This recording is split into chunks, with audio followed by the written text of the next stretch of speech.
সকালের বেঁচে যাওয়া রুটি দিয়ে সন্ধ্যাবেলা এত সুন্দর একটা টিফিন মেয়েকে বানিয়ে দিলাম, ও কিন্তু ভীষণই খুশি হয়ে গেল। একদম সিম্পল, আপনারা কিন্তু সত্যি এটা বাচ্চাদেরকে বানিয়ে দিতে পারেন। সন্ধ্যাবেলা একটা রুটিও খাওয়া হয়ে যাবে আর সন্ধ্যার টিফিন হিসাবে কিন্তু দারুণ। রুটিটা আমি এরকম ছোট ছোট টুকরো টুকরো করে কেটে নিয়েছি, নিয়ে সাদা তেলে ডিপ ফ্রাই করে প্রত্যেকটা রুটির টুকরোয় ভেজে তুলে নিয়েছি। রুটিটা কিন্তু সত্যি খুব নরম ছিল আর ভাজার পরে কি সুন্দর ক্রিস্পি হয়ে গেছে। এর মধ্যে দিয়ে দেবো আমি একটু ম্যাগি মশলা, চাইলে আপনারা কিন্তু বিট নুনও দিতে পারেন। সাথে দিয়ে দেবো একটু সস।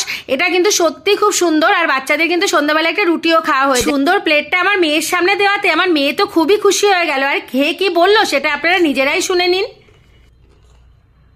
মা, এটা তো মনে হচ্ছে পুরো চিপস।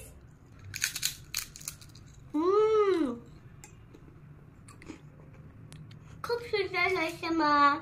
আমি তো খেতে খেতে পুরো একদম পুরো এই অবধি চলে গেছে, এত সুন্দর লেগেছে আমার। মা, এই চিপসটা তুমি আমাকে রোজ বানিয়ে দেবে।